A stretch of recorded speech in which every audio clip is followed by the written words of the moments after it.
It was cold that Sunday afternoon. I was bored and decided to go for a walk with no destination through the city center. I ended up entering an old thrift store, hidden between two nearly abandoned buildings. Inside, the smell of damp wood and mold seemed to tell its own story. That's when I saw the notebook. It was on a low shelf between torn books and empty picture frames. Its leather cover was cracked, stained, and it had an old broken padlock hanging from it. The tag read, 5 Rays, Last Chance. It felt like it was calling me. I bought it. I went back home. I found its weight strange, as if it carried more than just paper. Later that evening, I decided to read it. September 22nd, 5:42 p.m. I found an old notebook today.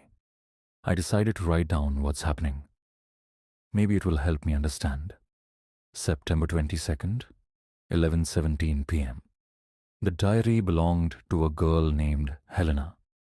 She had recurring nightmares about a figure, faceless, shadows whispering her name.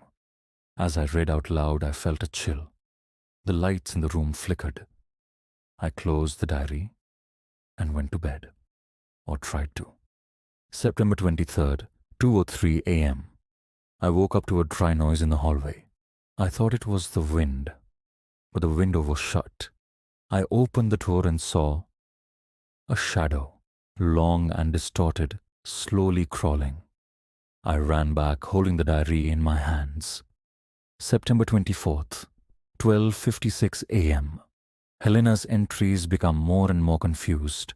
She wrote, "If you are reading this out loud, stop. Each word awakens what once slept. It hears, it hungers for your voice." Something whispered my name behind me, but no one was there. September 24th, 3:15 a.m.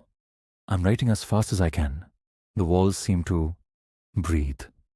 The mirror cracked on its own, and the diary started writing itself. The words appear as if something invisible is controlling it. The last entry just appeared. Now it's yours. Speak. Feed it if anyone finds this notebook. Do not read it out loud.